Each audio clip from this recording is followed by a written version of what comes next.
এখানে বাঙালি এবং পাহাড়ি উপজাতি যারা আছেন তাদের ভবিষ্যতে এমন নিরাপত্তার ব্যবস্থা আমাদের সংবিধান করবে যাতে বাংলাদেশের একজন ঢাকার নাগরিক যে সুবিধা ভোগ করে আমাদের পাহাড়ি বাঙালি উপজাতিরা সমান সুবিধা ওখানে তারা ভোগ করে।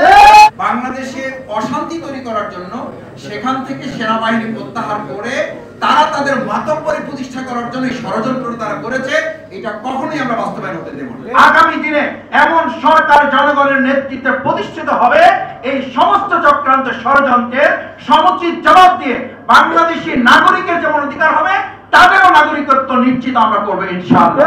আমাদের এই জায়গাটাকে অশান্তি রাখতে পারলে, এখানে কিছুটা ঝামেলা করে রাখতে পারলে, বাংলাদেশের কিছু ঝামেলা হোক, এই ঝামেলাটা করার জন্য প্রতিবেশী রাষ্ট্রের মূল মনোযোগ হলো বাংলাদেশে অশান্তি তৈরি করার জন্য সেখান থেকে সেনাবাহিনী প্রত্যাহার করে তারা তাদের মাতব্বরি প্রতিষ্ঠা করার জন্য ষড়যন্ত্র তারা করেছে, এটা কখনোই আমরা বাস্তবায়ন হতে দেব না। সেনাবাহিনী থাকলে অসুবিধা কি? আমি তো ছাত্র জীবন থেকে, আমি ইসলামী ছাত্র শিবির করি 1988 সাল থেকে। সাংগঠনিক কারণে, রাজনৈতিক কারণে বহুবার ওখানে যাওয়ার সুযোগ হয়েছে, ভাইদের সাথে মেশার সুযোগ হয়েছে, কথা বলার সুযোগ হয়েছে। এখানে বাঙালি এবং পাহাড়ি উপজাতি যারা আছেন তাদের ভবিষ্যতে এমন নিরাপত্তার ব্যবস্থা আমাদের সংবিধান করবে যাতে বাংলাদেশের একজন ঢাকার নাগরিক যে সুবিধা ভোগ করে আমাদের পাহাড়ি বাঙালি উপজাতিরা সমান সুবিধা ওখানে তারা ভোগ করে। আমাদের ঢাকার একজন নাগরিক এখানে 10 তলায় থেকে যে নিরাপত্তা পাবে, আমাদের পাহাড়ি বাঙালিরা আমাদের সংবিধানে একই নিরাপত্তা তাদের সেখানে নিশ্চিত করে।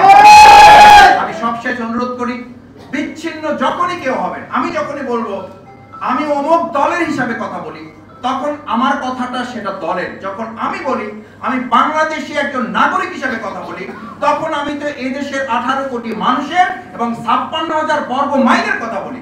আমরা বলবো যে আমাদের ওখানে 5,093 বর্গ মাইল, এটা না, বরং কেউ না বুঝলেও আমরা আপনার প্রয়োজন বুঝি। আর তাই তো অত্যাধুনিক ফিচার সম্বলিত বিভিন্ন সাইজ আর কালারের 250-টিরও বেশি ডিজাইন অপশন নিয়ে ওয়ালটন স্মার্ট ফ্রিজ বোঝে আপনার প্রয়োজন।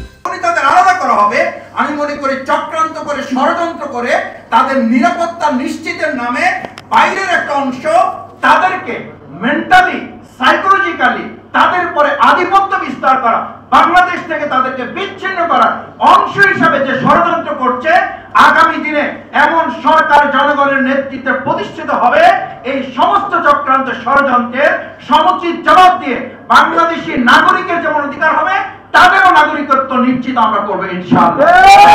ব্যক্ত করে সেই লক্ষ্যে আজকের আয়োজনে যে সমস্ত সংগঠনের নেতৃবৃন্দ এখানে আসছেন, আমরা আপনাদেরকে নিশ্চিত করছি ইসলাম হচ্ছে সেই ধর্ম যেই ধর্ম প্রত্যেক ব্যক্তি, গোষ্ঠী, দল, আউস, খাজরাজ, কুরাইশ প্রত্যেকের সমান অধিকার নিশ্চিত করার জন্য কাজ করেছে। আসুন আমরা আমাদের প্রিয় মাতৃভূমি বাংলাদেশের প্রত্যেকটি ইঞ্চি মাটির এক একজন নাগরিকের তার তার জায়গা